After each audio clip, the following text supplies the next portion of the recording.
Welcome to GPS.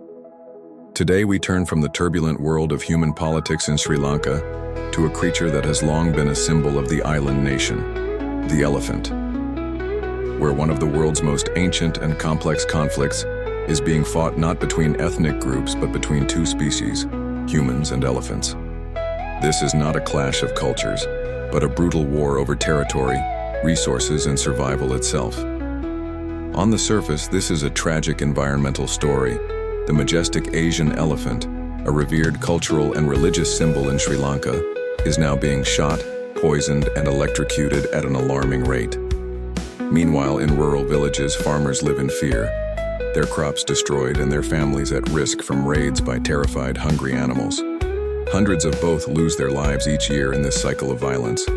But as with so many things in Sri Lanka, the surface narrative is quickly complicated by the deep and turbulent undercurrents of economic pressure, political failure, and historical neglect. To understand what is really happening, one must ask, is this an unavoidable ecological tragedy, or is it a man-made crisis of governance?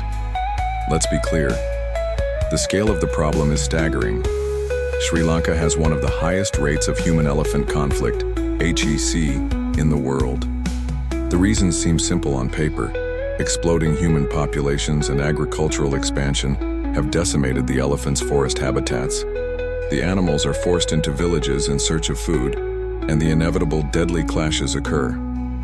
However, the government's response to this crisis has been deeply inconsistent, raising serious questions about its strategy and commitment. For decades, the primary solution has been to erect thousands of kilometers of electric fences, but these fences are often poorly maintained, incorrectly placed, or sabotaged by villagers who need access to the land beyond them.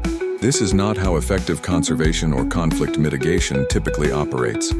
It suggests a piecemeal approach, a political quick fix that fails to address the root cause. And that leads us to the central uncomfortable question that hangs over this entire drama. Why has a conflict that claims so many lives, both human and elephant, failed to command a coherent national response? The elephant is a complex figure in this drama. To the outside world and urban Sri Lankans, it is a cherished national icon, paraded in glittering festivals.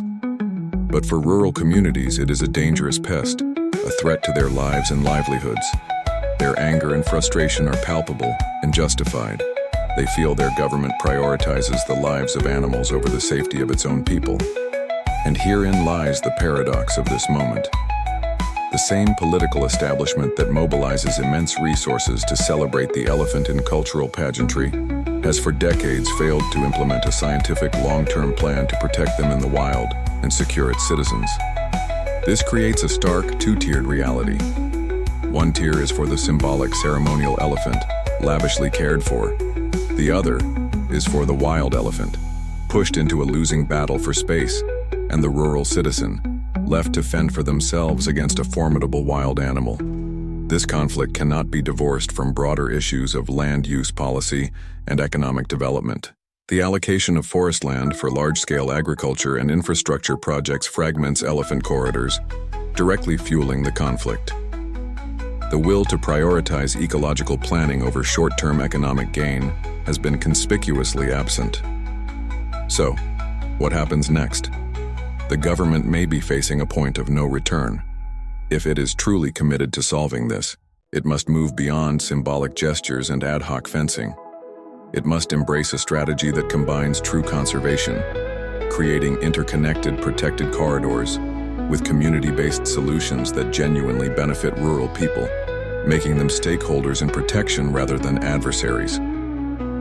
The human-elephant conflict is a dramatic and heartbreaking story, but it is not yet a lost cause.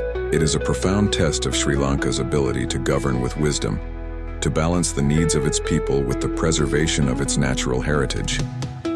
For Sri Lanka to truly honor both its people and its iconic animal, its policies must be blind not only to political expediency, but also to the outdated notion that humans and wildlife cannot coexist.